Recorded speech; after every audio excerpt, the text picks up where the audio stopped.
Iliwan ngayon online. Ang magkapatid kasi na parehong waping at kutis yayamanin, batak sa trabaho sa bukid. Kalimitang ang mga magsasakang babad sa bukid, sunog ang balat. Kaya agaw pansin sa sagingang ito sa Daet Camarines Norte. Do you speak Tagalog? Ang dalawang magsasaka na hindi lang magkamukha, tisoy na tisoy pa. Sila ang kambal na sina Edwin at Edward. Nagulat po ako kasi tsura nila mukhang foreigner po talaga. Marunong talaga sila sa mga gawaing bundok. Pero kung akala ng iba na for the content lang ang pagtatrabaho nila sa bukid, nagkakamali sila. Dito nga na, sanay na po kami sa trabaho na ito. Ayan Dito sila mga kalingap, no? Sa bukid na ito. Pero paanong sa gitna ng sagingan, may mga subsob sa pagtatrabahong kambal tisoy. Yan o. Ay,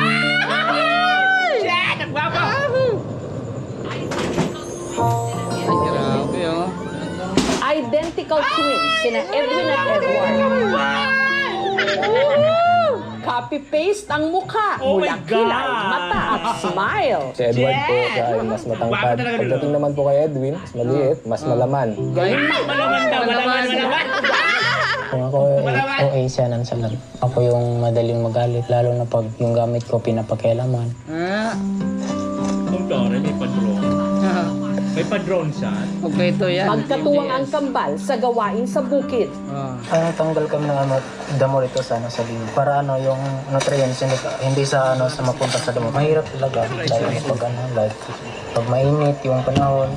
Ito raw kasi ang sukli nila sa kapitbahay nilang si Henry na nagmagandang loob Ay, na naano pa si pag-aralin Henry. sila dito sa Bicol. Determinado silang mag-aral, handa silang mag-sakripisyo. Ay, grabe si Henry na artista. Pero kusang loob na kami na yung nagtatrabaho. Pastor Sanay na daw. rin yung katawan namin sa trabaho bukid.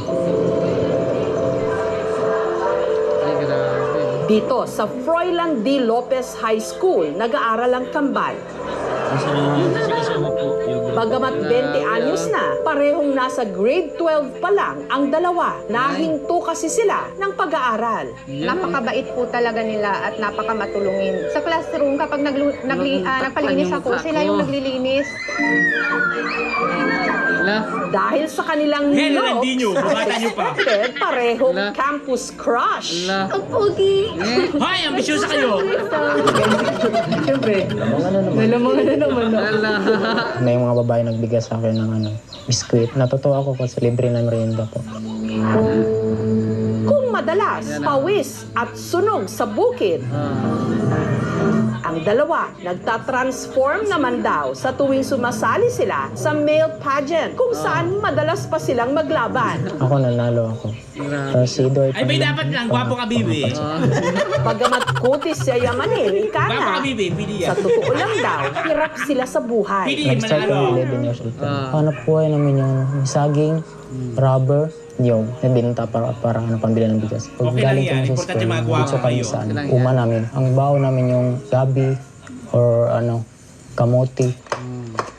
Minsan, 3-4 sa isang week. Kain kami ng bigas. Nung time talaga nakapos kami. Yung time na kumain kami ng kamote karlang sa loob ng isang buwan.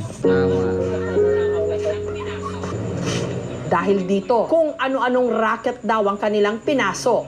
Twitter, sa ukay-ukayan at saka sa mining, binubuli ako nila. Sabi nila, pogi ka lang, wala ka ng pera. At Hindi least mo ang kapagayan, pogi. tapos, Ano naman yun, mapira ka, wala kang tsura. Kaya napadpa dito sa... Okay lang yan, go. Bagay. Maganda yan, Mas pogi ka. mahirap, ganun. Mas lalo yung taga-bundok. Hayaan yung mga basher na yan. Hayaan yung gito yan. Masakit. Kasi nung bata pa kami, binubuli kami hanggang sa pagtrabaho namin ganun pa din, walang nagbago. Kung kasakasama lang daw sana ng kambal ang tunay nilang ama, malamang nag-iba ang naging ikot ng kanilang mundo. Kung nandito si Papa, hindi sana ganito yung buhay namin. Ay, grabe oh. Nasaan ba ang tatay ng Abay, kambal? tatanungin mo ngayon na kami nakapanood na tatanungin mo Ang kami si kasagutan Katuho. nasa kanilang ina na nasa Laak, Davao de Oro.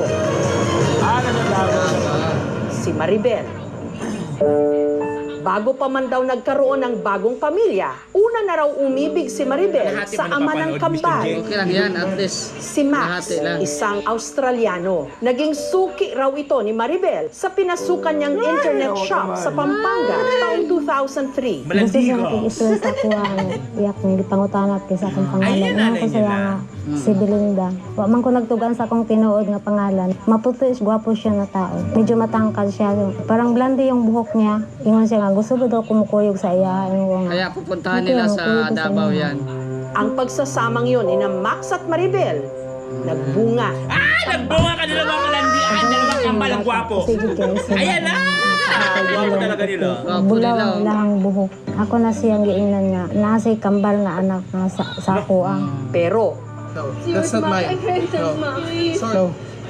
Dili gid siya matuo. Mao tong hiubos ko sa iya. sa sama ng loob, si Maribel, Belinda, I want to talk to you. nagpa siyang umuwi ng Mindanao. Nakita niya ako, tinawag bunga mo. niya. Pero hindi ako tumingin sa kanya kasi nagagalit ako sa kanya. Habang humihilom daw ang sugatan niyang puso, nakilala niya ang sikyo na si Eduardo. Para patunayan ang wagas na pag-ibig ni Eduardo sa kanya, handa raw itong tumayong ama sa kanyang si dinadala. Wagas Kaya na pag-ibig. nung iniluwal ang kambal, isinunod na ang pangalan ng mga ito kay Eduardo. Ay, Ako na dapat po ang umako. Ang hindi. pangarap po nila, ako na po lahat, nag-alaga po sa kanila. Ang ginawa ko po yung nararapat na tunay na tatay po sa kanila. Minahal ko na po sila na para pong tunay kong anak. Para pag ginanap Kinalaunan, sina Maribel at Eduardo, nagkaroon pa ng 6 na anak. Napapanis ko na noon na iba ako sa mga kapatid ko.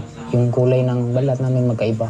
Tsaka sa mukha, ilong, tsaka sa height din. Dahil dito, ang kambal, naging tampulan ng tukso. Nasaan daw yung papa nila, gusto nilang makausap. Sabi ko naman sa kanya na mahirap magkausap sa daddy nila kasi malayo yung lugar nila. Wala akong tampo sa nanay. Pasalamat nga ako sa mama ko. Kasi nang dahil sa kanya, nito kami ni. Nung nalaman namin na Australian research sa TikTok, naglabas at mga kalahi namin. Pero hindi raw madali ang lahat. Si Maribel kasi, hindi naalala ang apelyido ng ama ng kanyang kambal. Wala na mo pila yung hinumduman nga. Pangalan niya Max. Gusto ko na talaga makita si Papa. Para buo na yung namin, pagkatao. Patawa ko ng hinihiling sa Diyos na balang araw mag-meet kami, na magkasama kami, para kompleto na kami.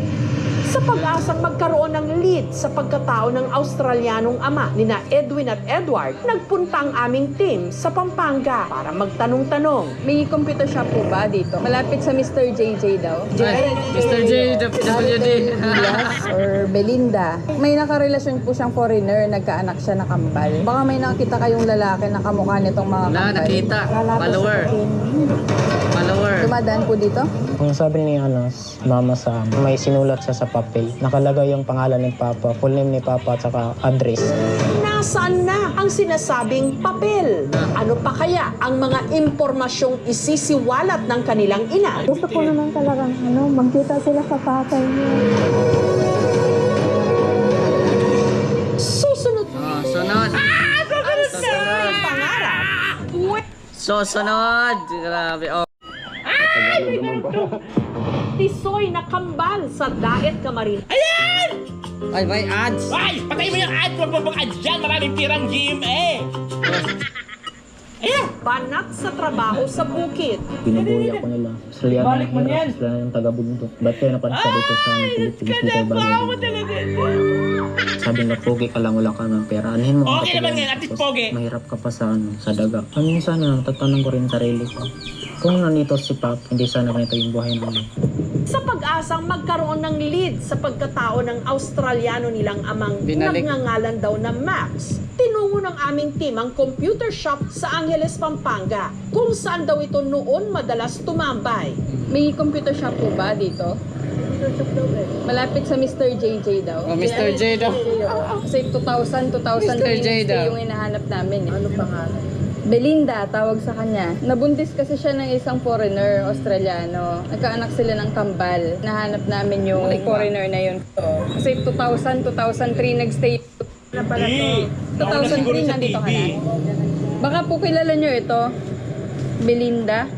Nagtrabaho raw sa computer shop or dito sa street na to. Grabe. puro computer rin dyan eh. Ngayon mga salon na siya. Baka may nakita kayong lalaki na kamukha Yan, nito. followers yan sa Kalingap. Marami kasi picture ang ganun. Pero sa kanilang pagtatanong, wala silang nakuhang bagong impormasyon. Ang sabi ni mama sa amin, nung bata pa po, may sinulat siya sa papel. Full name ni Papa at saka nakalagay yung address ni Papa na wala. Pero sabi ni Mama, si Papa nasa sa Sydney Celia. Wala na mi kontak hantod karon. Nawala ang iyang kompleto nga address. Adrian Edward, sana maintindihan ninyo. Hindi naman ako perfect sa mundong ito. Sana patawarin ninyo ako sa nangyari sa inyong buhay.